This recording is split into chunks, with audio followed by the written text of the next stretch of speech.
Yeah. So I'm going to start at Rabbi chapter 4 today.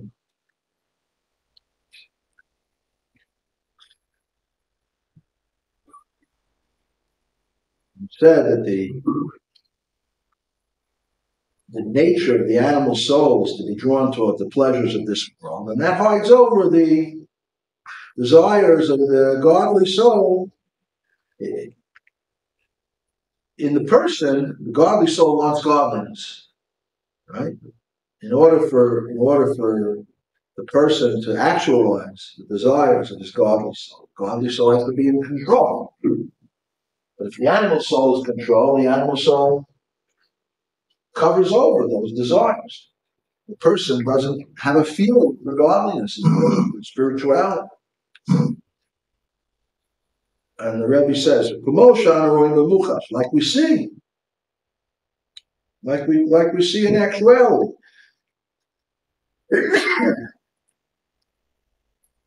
יש אנשים כאילו כאלו אשר לבד זאת שהם ריקים מחוכמה, started in the chart. There are people that not only are they empty of the wisdom of Torah and of good, straight midos, of honesty, integrity. They're not only that, but their acts are like acts of an animal. That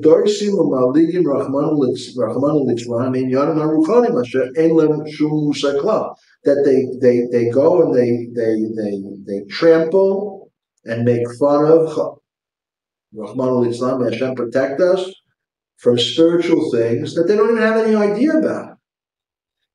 So not only are they don't even know what's going on, they make fun of what they don't know. Make fun of what they don't know. Is that what you said? Yeah. Who's making fun? I think that the previous Rabbi is talking about Jews that are lacking in Torah knowledge, in proper understanding of the pleasantness and the beauty and the righteousness, the integrity of Torah and midos, yesharos, and straight, good midos. And not only are they lacking in that, but when they see people who are being observant, they make fun of them. And they trample on holy things. They trample on like an animal, right? When an animal walks, right? If there's a diamond bracelet on the floor, the animal doesn't, move to the side. It tramples on it. It doesn't have das. Asher ein lahem shum musa klas, bahar ehem kebehema mamish. These people are like animals. Haholim b'darsim bli havchin. Without they go and they trample without paying attention to what they're doing. Klalim offer the aids, whether they're going on the ground or in a person's body. It's trampling on a person. And that's because of the lack of feeling. That lack of feeling that the animal soul covers over, the lack of feeling and the goodness and greatness of godliness and spirituality. The behema ain't no das. Because just like an animal doesn't have knowledge, meaning that an animal doesn't have the ability to distinguish in the importance of the matter. Even a child, right? A child could be a very smart child. And a child could understand the subject that they're learning in the Talmud Torah very, very well. You can even say it over at the Shabbos table, and once he understands it, right? Nevertheless, he's not chayiv in mitzvahs. Why isn't he chayiv in mitzvahs? Because he doesn't have das. He may have understanding, but das is the ability to connect that understanding with you. So this is me. I understand this. Not only do I understand it, this is how I have to act. It's an achrayut. It's a responsibility. Right? We say a bar mitzvah boy, now he has a responsibility to keep Torah mitzvah. Because at that time, when he becomes bar mitzvah, so we say the neshama first comes into the person when they're born. but it doesn't fully come in. It fully comes in at the time of the bar mitzvah. That's when the person is given the full power of his neshama in order that he should be able to be miskacha, that which he's learned up till now, to connect that which he's learned up till now with himself. This is not a subject that I'm studying, but this is a way of life. This is Kadosh Baruch Hu shows me to go and live a certain life, as opposed to the nations of the world that can live without too much, without too many mitzvahs. I mean, they have mitzvahs. They have 7 mitzvahs that they have to keep to make a good world, to make a safe world, to make a world where people act just, that there's justice in the world. Right? They have their 7 mitzvahs, but not more than that. Then they can go do whatever they want. Right? A Jew always, it's a 24/7. It's a 24/7 responsibility. Also, their 7 mitzvahs are a 24/7 responsibility. No, but there was a tour guide. A tour guide? At a museum. Yeah. Volunteers, he said. Because I said, if I'm the only one here, you don't have to do this. I'm a volunteer, tired, I can't sit around the house. They said, become an observant Jew. Your schedule is set. You'll never have a free room. Well, you'll have a lot of free moments. The question is, what will you do with your free time? That's where the real test comes. What do you do in your free time? Right? You know, when you have to eat, you have to eat. When you have to sleep, you have to sleep. When you have to work, you have to work. Right? But then it's time that now I can do, what am I going to do in my free time? Right? So that person, the Rebbe Shalom wants you to study his Torah. Right? Because that's how you connect to him. It's all about connecting. It's all about being authentic. It's all about realizing that it's not just a field of study for me to understand, but it needs to trickle down into my heart. And just like the heart is warm, right? The heart should be warm, not just for physical things. The heart should be warm for spiritual things. The heart should be warm to fulfill a mitzvah, to do an act of kindness, right? Not just passionate for physical things. You say it's like a seesaw. If a person's passionate for physical things, it's harder for him to be passionate for spiritual things. And the warm heart is supposed to warm up the cold mind. Mind can be cold, right? The mind is supposed to rule over the heart, that the heart, passions should be for spiritual things, right? You have to ace Shemali Kecha, the whole of you said in the beginning of the mind, should love Hashem with both your hearts, with both your inclinations. In other words, you should train your animal soul also to love Hashem, because the animal understands it's what's good for it. It's the truth. It's the true life. It's not the life that's coming in a way just to create free choice. True life. So you should serve Hashem with both your hearts, with both of your inclinations. Yeah, so the mind has to rule over the heart. The Rebbe Rashav, the father of the previous Rebbe, said that the heart, true, the mind has to rule the heart. So what's the heart's job? Heart, vis-a-vis the mind, heart has to warm up that the seichel that a person learns, it shouldn't be a cold seichel. It should be a warm seichel. Meaning that he should, if it's a cold seichel, it doesn't permeate. The idea of Torah and mitzvahs and Hasidus, when Hasidus explains Torah and mitzvahs, it needs to permeate every fiber of your being. Right? And in order to permeate, you have to spend a lot of time thinking about it. Right? If you see something and you have that thought, grab that thought and think about it. Right? Think about it until you realize. One time, the previous Rebbe was walking with his father in a park. They were talking about shkocha pratis, about divine providence. And the previous Rebbe pulled a leaf off the tree. And his fathers looked at him and said,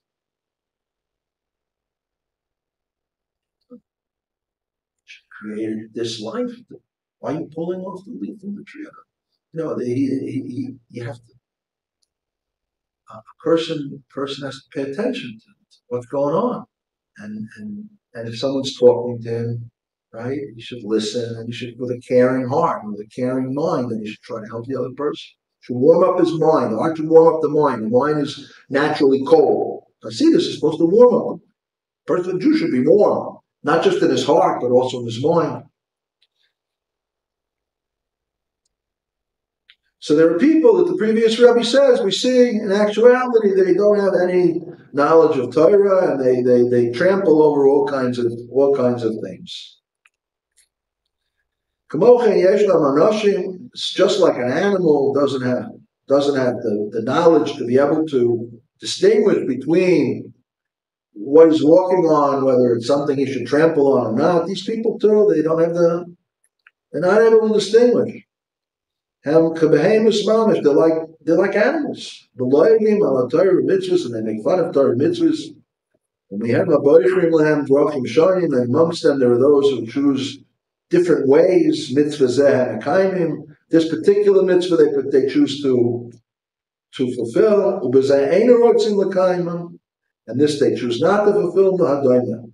I guess he's referring to all the different movements that grew up after the ghetto walls were taken down. Movements, specifically I guess the reform movement that decide this will keep, this will get rid of, and you start that slippery slope. You choose what the Torah. It's Hashem's Torah. Who you choose, right? But if you're starting to choose, so you decided that it's important to marry a Jew. So your kid will say, "You didn't. Why did you decide not to keep Shabbos?" Right? You decided this. I'm starting not to do that either. Chas v'shalom.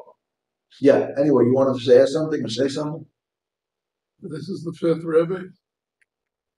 Who, the previous Rebbe is the sixth from the Alter Rebbe.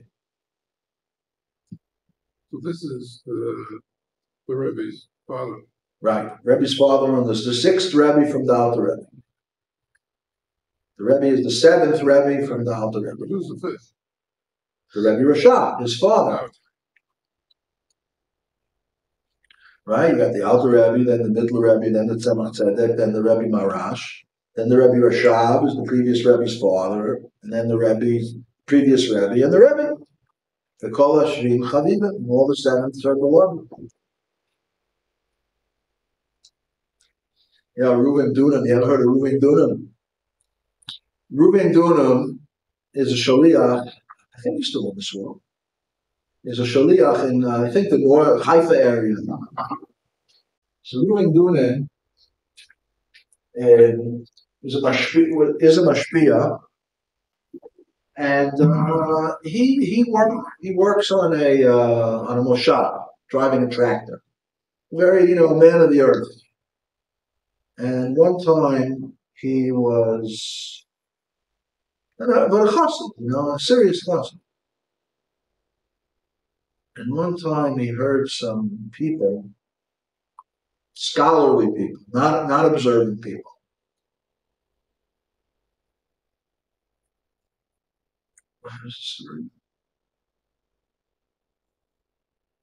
they were discussing whether God exists, whether God doesn't exist. They had all kinds of intellectual proofs of why God doesn't exist.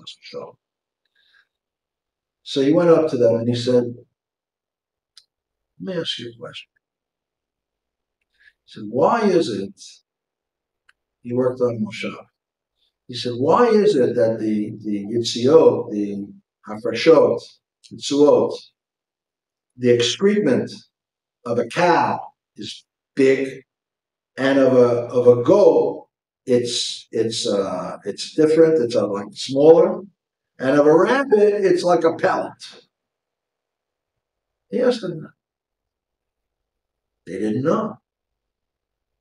So he said to them, "You don't know the difference between excrement and you're talking about the Kodesh Baruch Hu. You don't know the different excrement.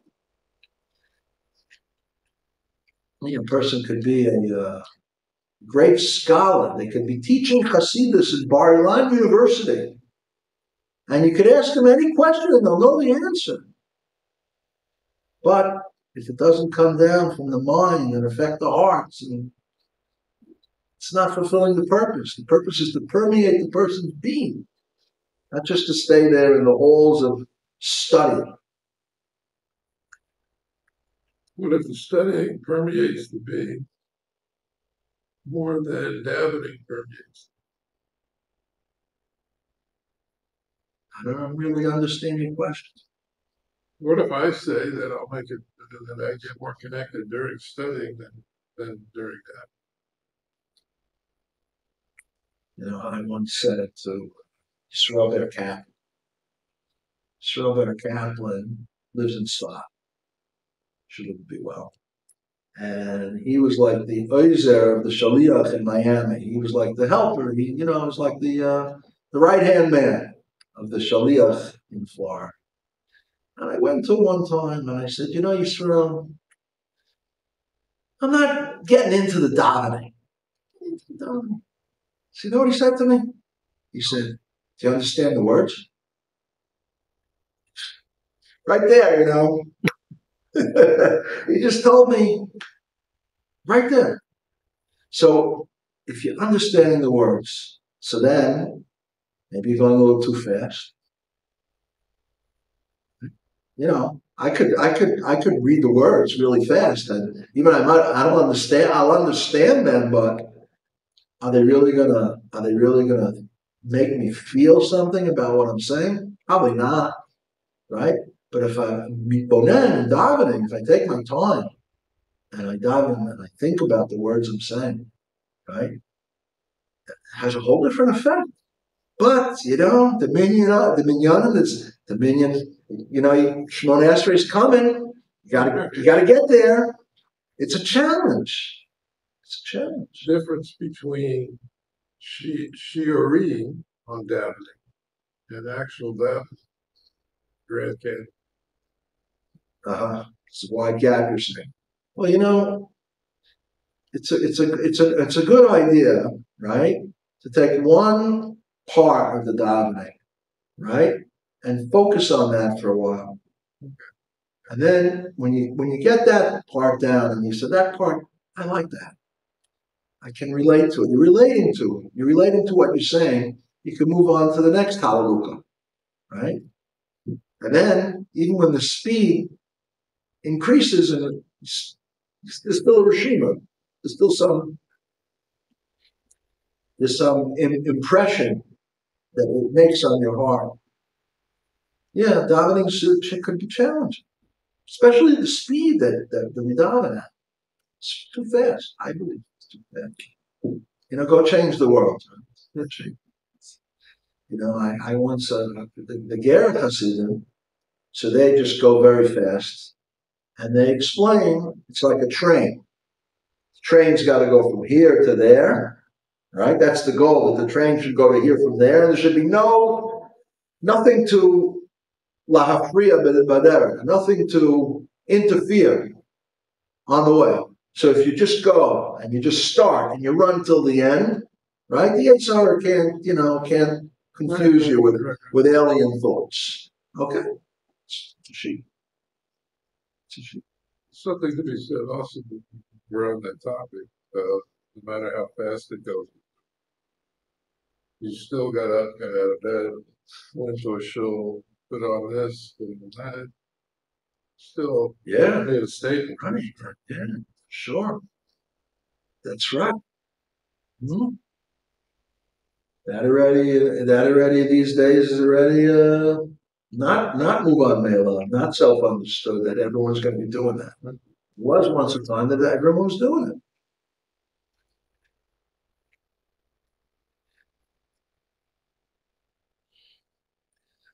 There was once a Kovet in 770, Crown Heights, 770, that he would daven in Vegas. he would really daven.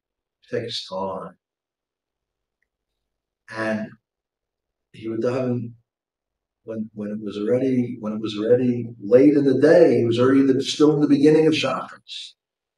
He's got thousands filling on, and he would daven all day. Daven all day. One time, someone came, not from a non-Hasidic group, but they were interested in the Bible, and they wanted to see, what was going on. They gave him a tour, and they came into this room, and it was 3 or 4 in the afternoon, and this guy's got his house and filling on, and so what are they going to say? Because, there's a time, it's Sofsman, Tefillah. Right? And then there's chatzos. You're not allowed to daven shachris. You have the chatzos from the halacha. Right? But this guy started way before chatzos, and this is just his pace. So this is one of our tzaddikim. Thousands.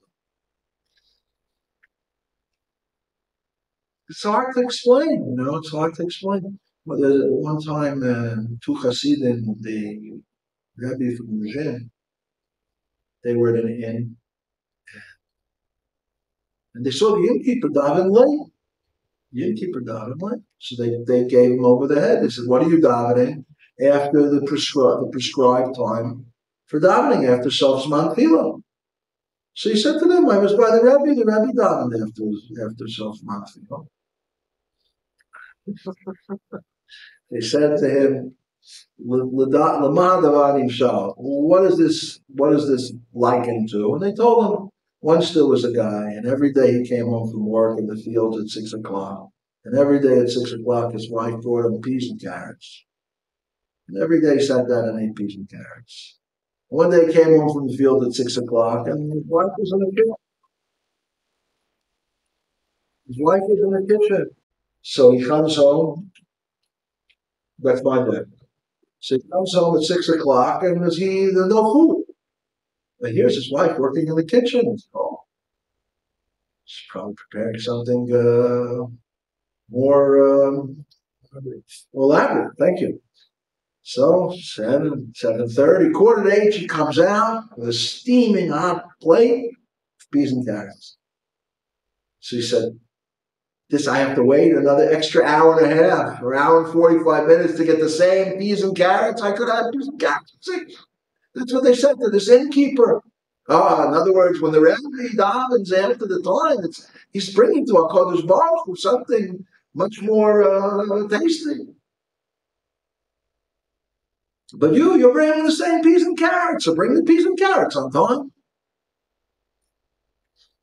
So he said back to them, he said, the husband would get upset at his wife for bringing the peas and carrots late, only if there's not shalom bayis between them, only if there's not a good, strong relationship of peace between them. But if there's shalom bayis, if there's a good, strong, peaceful relationship, he won't mind, even if she brings him out peas and carrots late. So they didn't know what to answer him. They didn't know how to answer that. So they went back to the Rebbe of Ruzhin, and they told him the whole story. The Rebbe of Ruzhin very much liked that answer of the innkeeper. And he said, to give an answer like that, the whole purpose of a person's creation could be just to give an answer like that. It's a beautiful answer. Still, if a person is making the efforts, right, to get up early and to learn Hasidus and to daven with kavanah, and he's late, then fine. But if a person's just getting up late, right, and he's not making really too many efforts, then should ask his mashpia what to do to improve his situation. The neshama, the reason we learn Hasidus before davening, right? We learn Torah before davening, and specifically Hasidus before davening, is because the neshama, when the neshama comes into the world, it's different than the way the Torah comes into. The neshama, the Rebbe Rechavia, the previous Rebbe's father, says the neshama comes into the world b'derech shel hischalshus.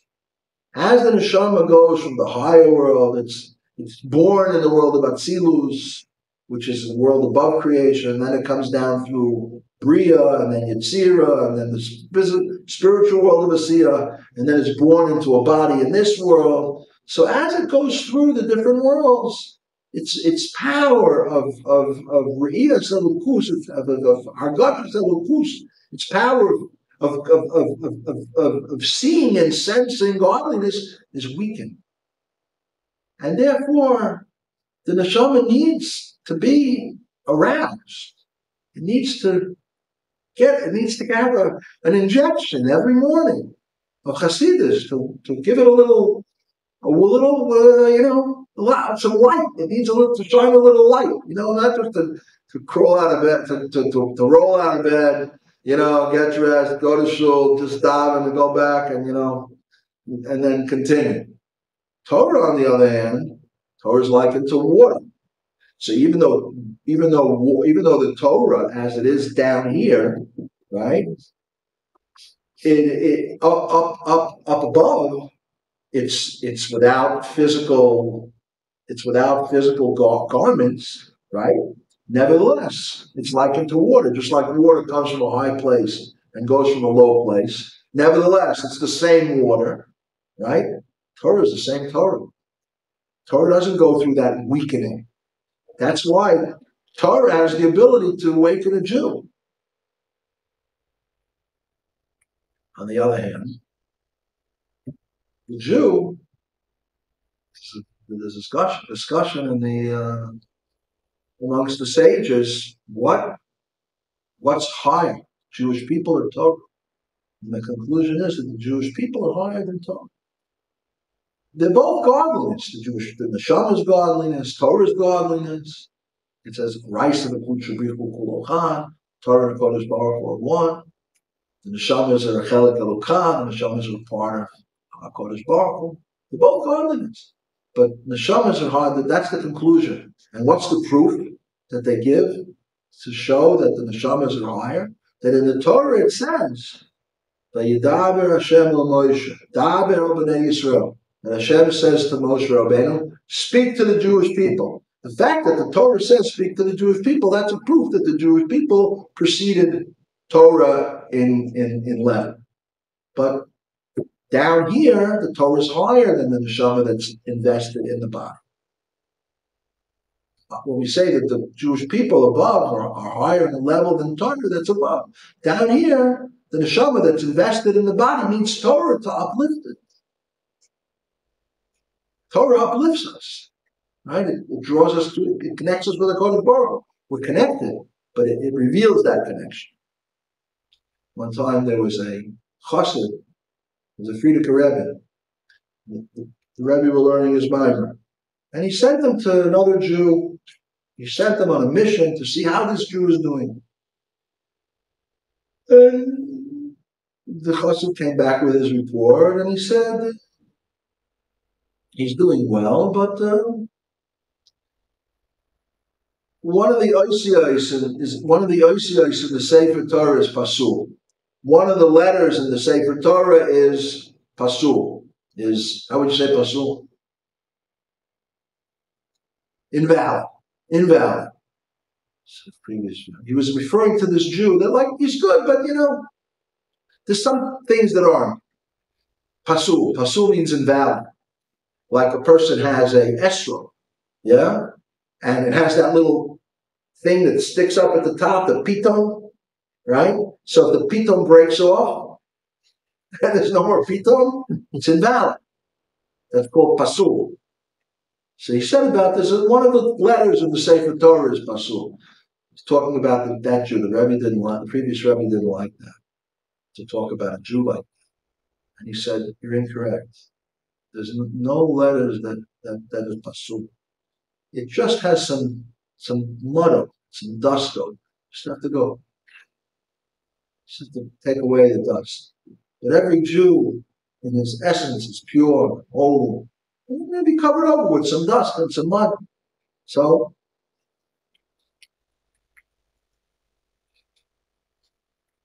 we have to shower. We have to bathe. We have to clean ourselves.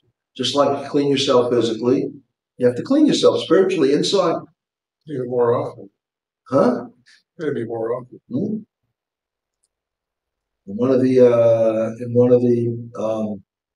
Maamar of the Alter Rebbe, right? The Alter Rebbe explains the halacha that a kiddush cup has to be clean, not just on the outside, but also on the inside.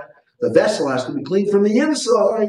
Alter Rebbe explains it in Avodah Zarah, the person has to clean out their insides too. There's a story. You like stories? You want to continue?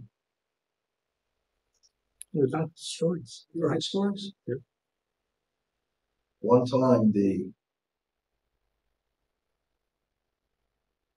Kaiser, Germany, went to Russia to meet the Tsar of Russia. So, of course, he was treated in a majestic manner, and the meals were also on a very, very grand scale. And the Kaiser of Germany had a new dish that he never had in Germany, kishka. And it was so delicious, he couldn't stop ranting and raving about how good this kishka was. And he asked the Tsar when it was time to go back to Germany, he said, would you mind if I got the recipe of how to make this kishka from your chef? I want to give that recipe to my chef because now that I know what it is, I want to have it in Germany too. So I said, sure, no problem. So he went in, the guy wrote down the recipe, he brought it to his chef, and he said, this here's the recipe, I want you to follow it exactly, and I want you to make this delicious dish called kishka. Okay. You know the story? So he made him the kishka, and the guy took one bite. Yeah, disgusting. He said, what'd you do wrong? He said, nothing. Do it again. Disgusting. He couldn't get it right. He said, listen, I want you to go to Russia now. You obviously don't know how to follow the recipe. I want you to go to Russia. I want you to go to the chef of the Tsar and figure out how to make it. What are you doing wrong? So he writes a letter to the Tsar. He's sending his chef. Could he please let his chef speak to his chef? He goes in, he speaks to him. He says, all right, I'll show you how to make it. He takes the intestine. Yeah. Kishka we eat today isn't real kishka. Not real. The real kishka is from the intestine of a cat. Right? He takes the intestine, takes this brush, and he starts scraping out the insides, all the crud in the intestine. He starts scraping it out and washing out the intestine before he starts filling it with all the delicate, with all the recipe. He said, you didn't write that in your recipe. Right? So all the nice garments and all the external things that people do are fine and good, but you first have to get rid of the you get rid of the filth. Sormi Ravi, I say to. What does it say in the Mishnah? It's in Pirkei Avos that a person with Torah knowledge and not good deeds is like a swine with a ring in the nose. Is it something like that? Yeah, they have a nice golden ring in the nose, but inside. Yeah, we have to be good and holy inside and out. That's the goal. We have to so good that we're overflowing with it, that we can influence other people as much as our sphere of influence goes.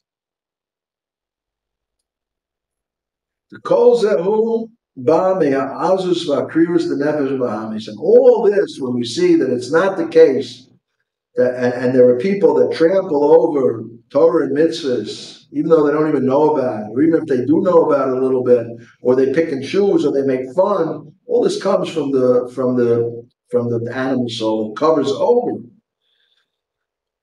It covers over the feelings and the desires of the godly soul, and that's what the animal soul is. What causes the person to come to do an avera chas v'shalom. And that's called ruach shnus the sitra, and that's called the spirit of folly, of the side of evil that Hashem created in order that there should be free choice. Ruach kisui the nefesh bahamis, and this is the kisui the nefesh bahamis, the covering over of the animal soul. Shehem ma'alimim mastima oritinus, that this covering over hides the light of truth Until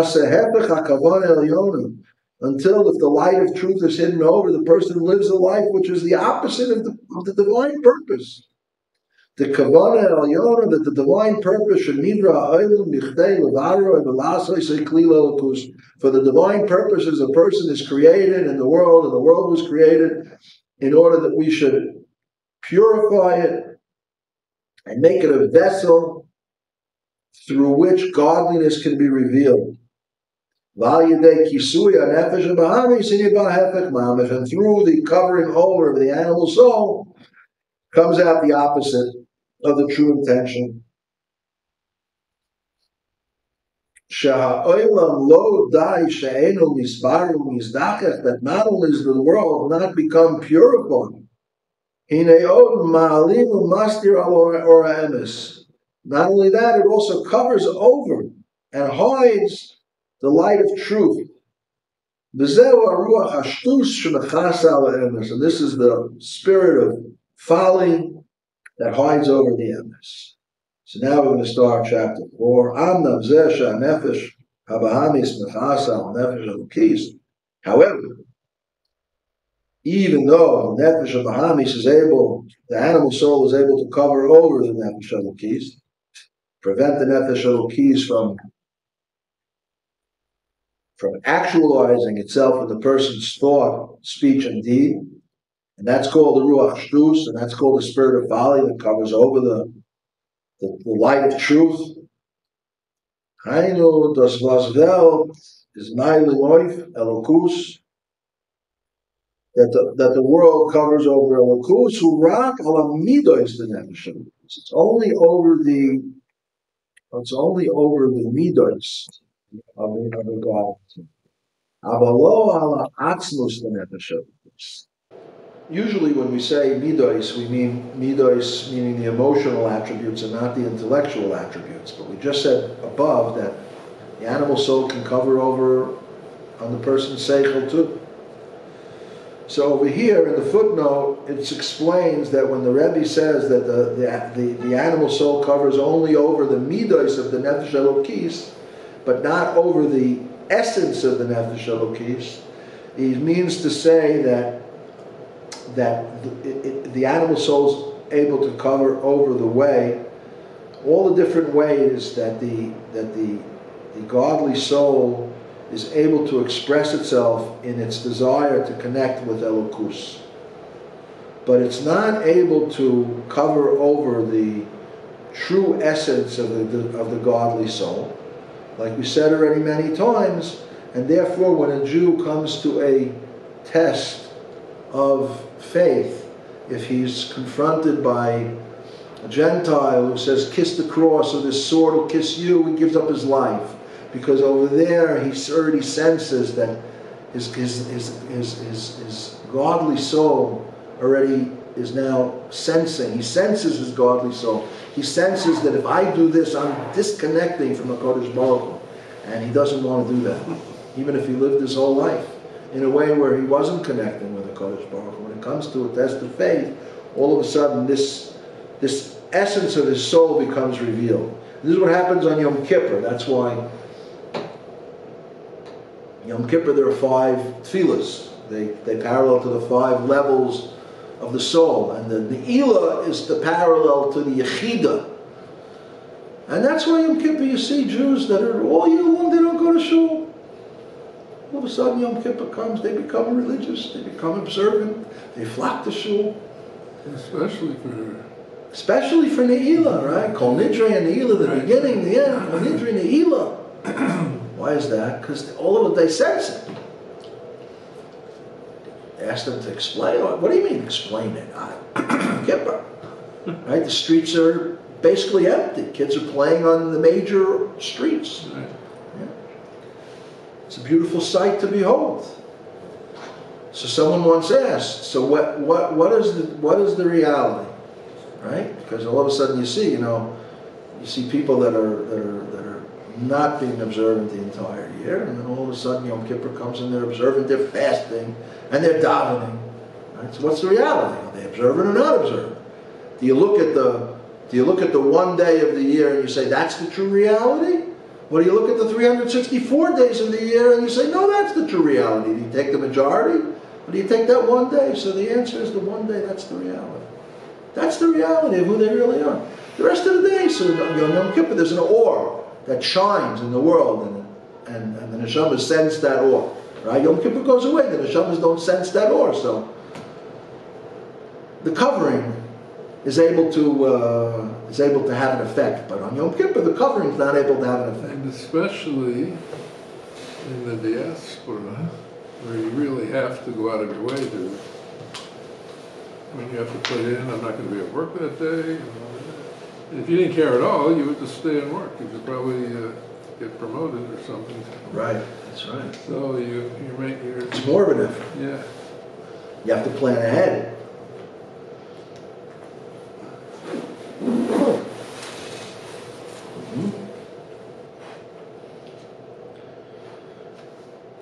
The Hinek Siv, that it's written, Yaakov Chevel Nachalasai. It's a pasuk from the Chumash, Parshas Hazinu, that Yaakov is called the rope of his inheritance, of Hashem's inheritance. This kashrus haneshama belokus hu chevel hashazor mitaryag nimin.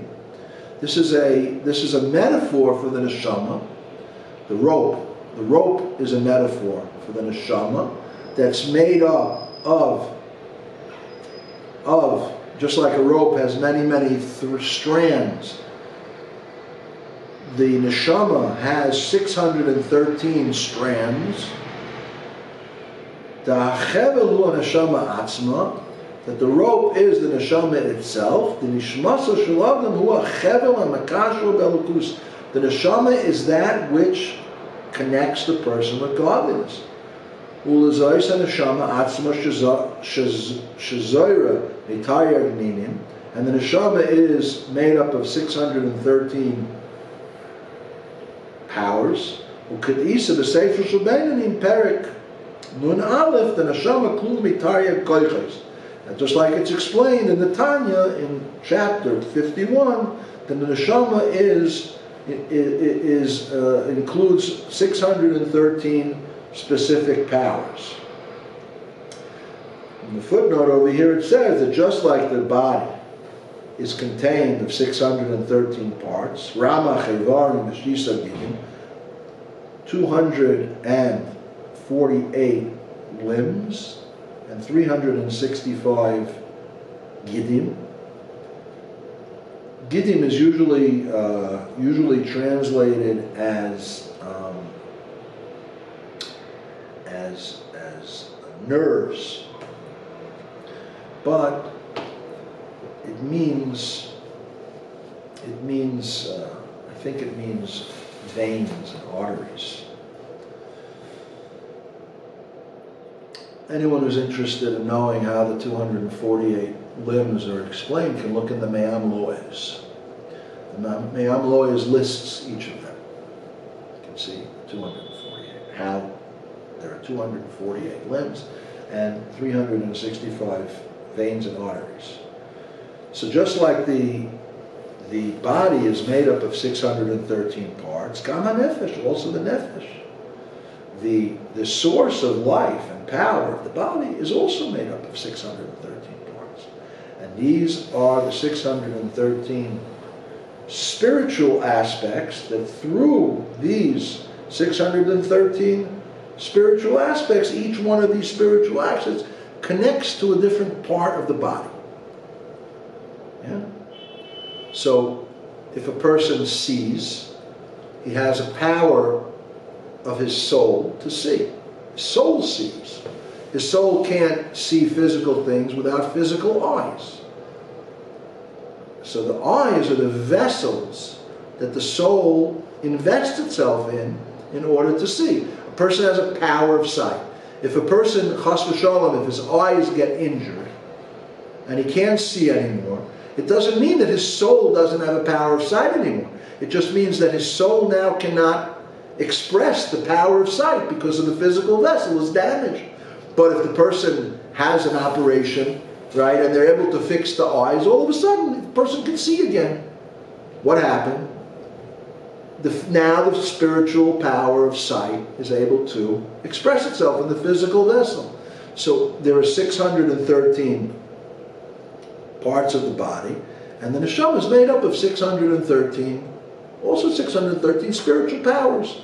And each power relates to a specific aspect of the body.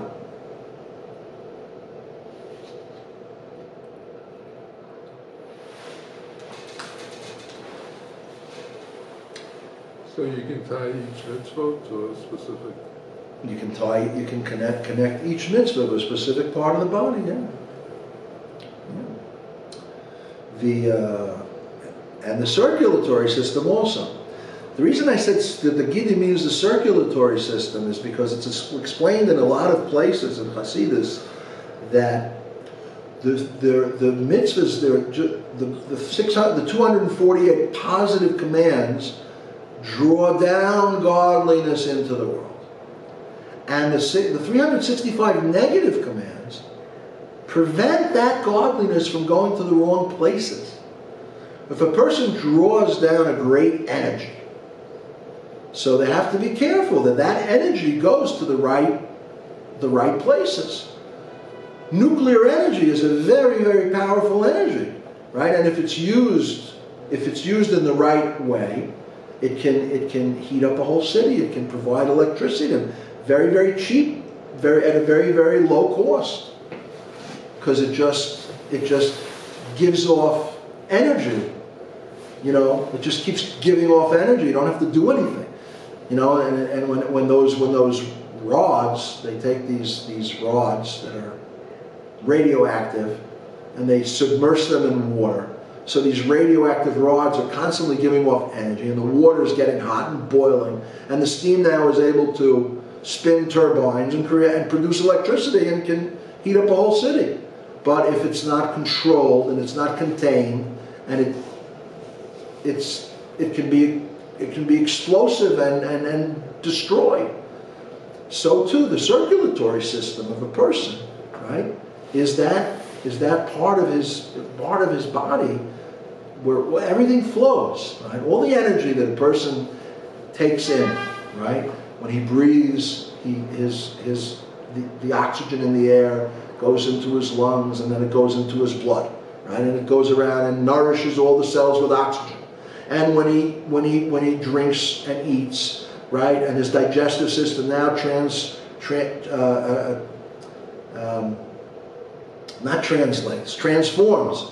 that physical food into the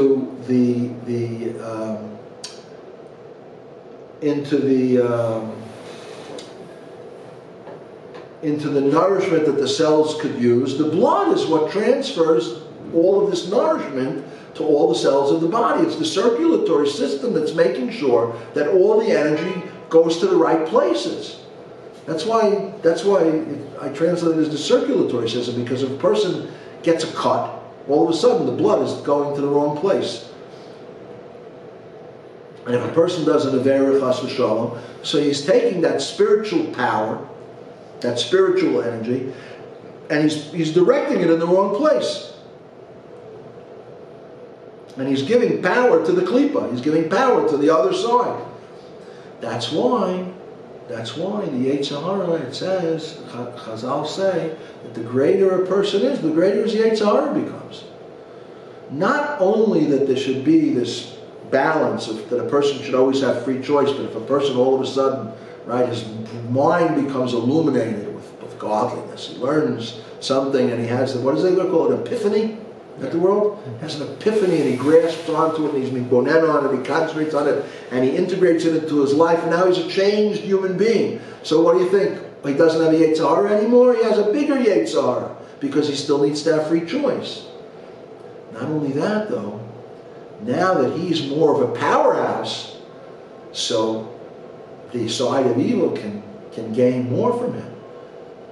I was surprised the Yetzer Hara makes Aliyah with you as well. So I didn't hear you. When you move to Israel, the Yetzer Hara comes with you.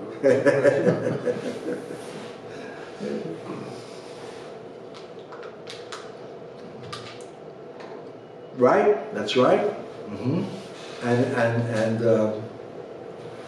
there could even be more arrogance in the land of Israel, right? There could be more arrogance. Why is that? Because since the land of Israel is the Holy Land, and therefore the holiness, what's holiness?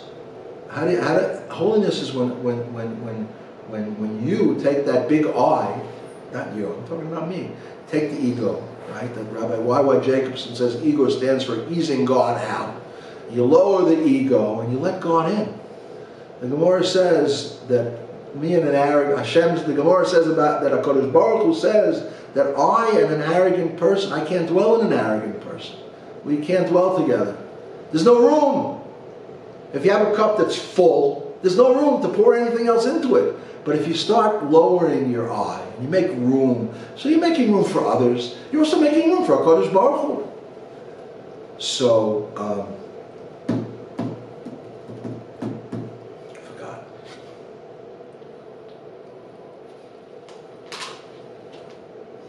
The point. What were we talking about?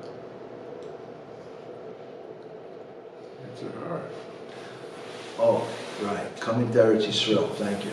So, the holiness is where there's bittul. Where there's, I nullify myself before what HaKadosh Baruch Hu wants, and that will allow me to attach to holiness.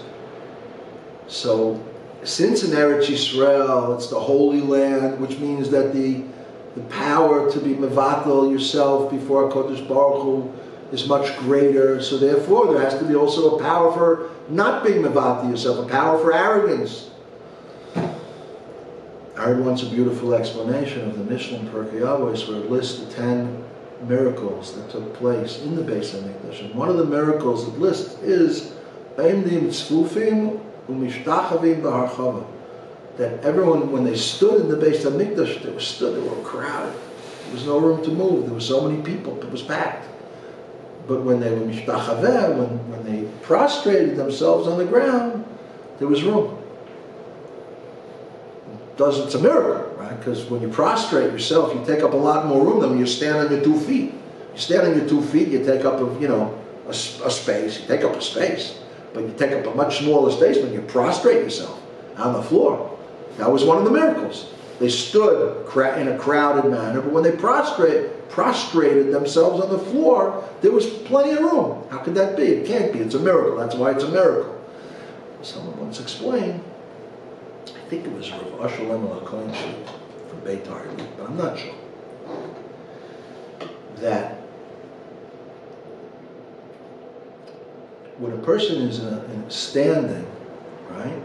When a person is in a matzav nafshi of standing, when a person is in a spiritual level of standing, right? So he's standing, right? There's a lack of bittul, there's a lack of nullification. He's standing. But when a person prostrates themselves, right? They put themselves on the ground and they nullify themselves. So there's bittul, and that's the inner intention of the miracle. Because when you have bittul, when you have bittul, there's room. There's room for everything. There's room for everyone. Every person has his part to play in the symphony of life, the symphony of history, right? Every person has his importance.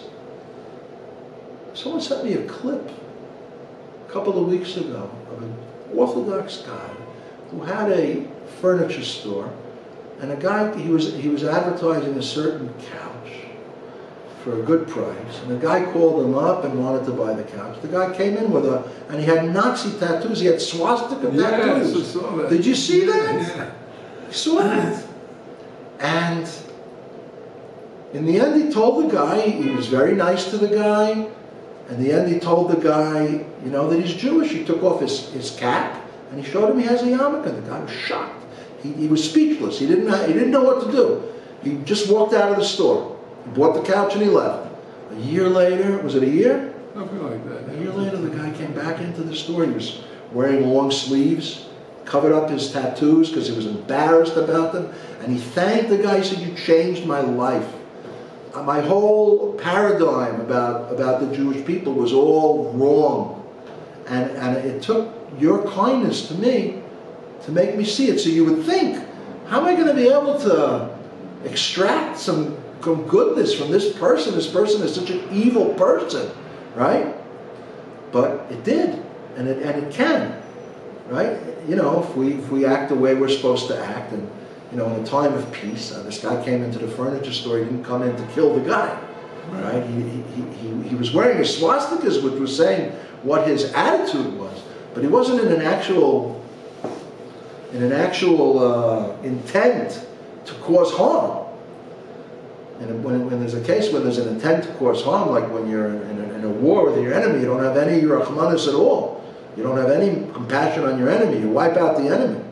Just like we see in the Parsha, the way to beat Klippa, Paro, right? He was a big Klippa Paro. Paro was a real idol worshiper and an evildoer. He said, "Who is Hashem that I should listen to him?" Right? Hashem showed him.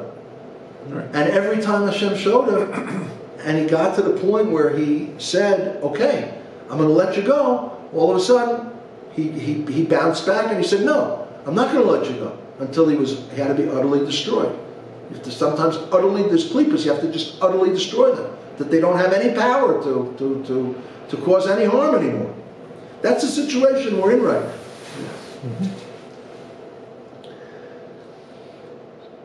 Yeah, so when a person is in a tnuat nefesh of bittul, so all of a sudden there's a lot of room. When a person is in a tnuat nefesh, it doesn't translate well. In a spiritual state of bittul, of he's not considering himself the whole center of the world, that everything has to revolve around me.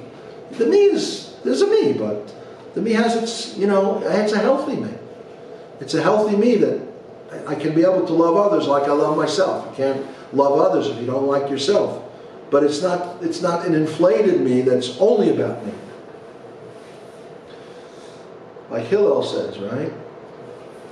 Imanilo, imili. If I am not for myself, who will be for me? Imani raklatz imani. But if I'm just for myself, what am I? Imlo achshav emasayin. If not now, when? Right? So you have to have self-esteem. You have to have. It has to be healthy, right? Like Hashem gave the Torah on Har Sinai. The Midrash says, why did Hashem pick Har Sinai? Because it was the smallest of the mountains.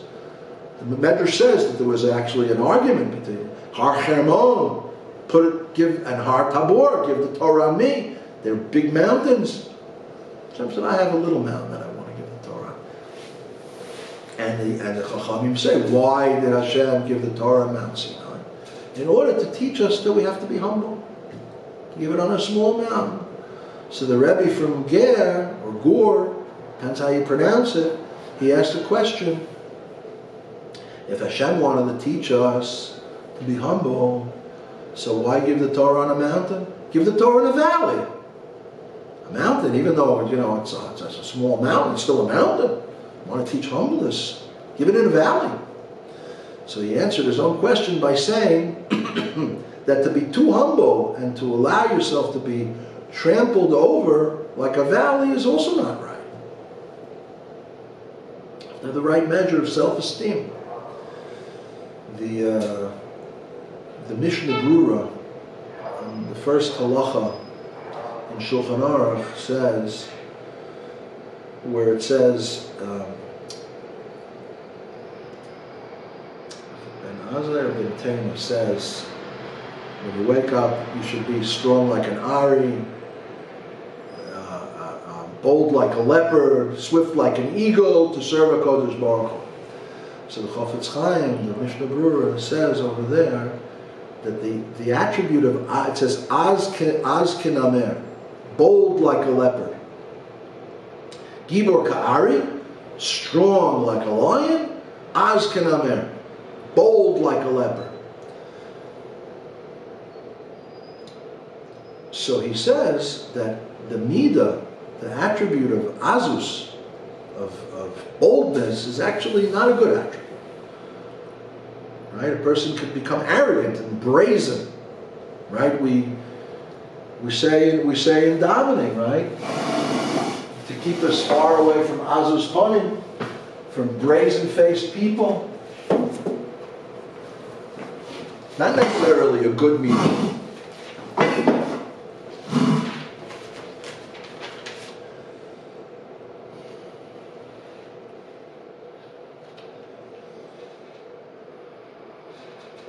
Okay. Yiratzon lefanecha Hashem Elokai v'Elokei Avosai. May it be your will, Hashem, God of our fathers, our God and the God of our fathers. Shtatzileni ayon. We say this every morning. Save me today, u'b'chol yom, and every day. May azei fanim, u'mei azus panim. May brazen-faced people, u'mei azus panim. May brazenness. May adam ra, may chavra. From an evil person, from an evil friend, an evil neighbor. So azus is considered, brazenness is considered a bad midah. So if that's the case, why does it say in the Shulchan Aruch, azken amer, you should be bold like a leopard? Good morning, Rabbi. I'll finish up now and you can begin. Why does it say to be bold like a leopard to serve Hashem? So the Chafetz Chaim, the Mishnah Berurah says, because when it's a bad midah when it comes to your own selfish things, but when it comes to someone who wants to try to make some harm in Judaism, in Torah and mitzvahs, in the community, you have to be bold like a leopard to serve Hashem. Then you have to be bold. You have to use that midah of boldness to protect Torah and mitzvahs. When it comes to your own personal arrogance, it's not good. And he says that the person shouldn't use it because it can become part of his personality if he starts being bold. So you shouldn't use it unless it has to do with something with Torah and mitzvahs, and then sometimes boldness is required. Pleasure again. Okay. See you next week, Bezrat Hashem.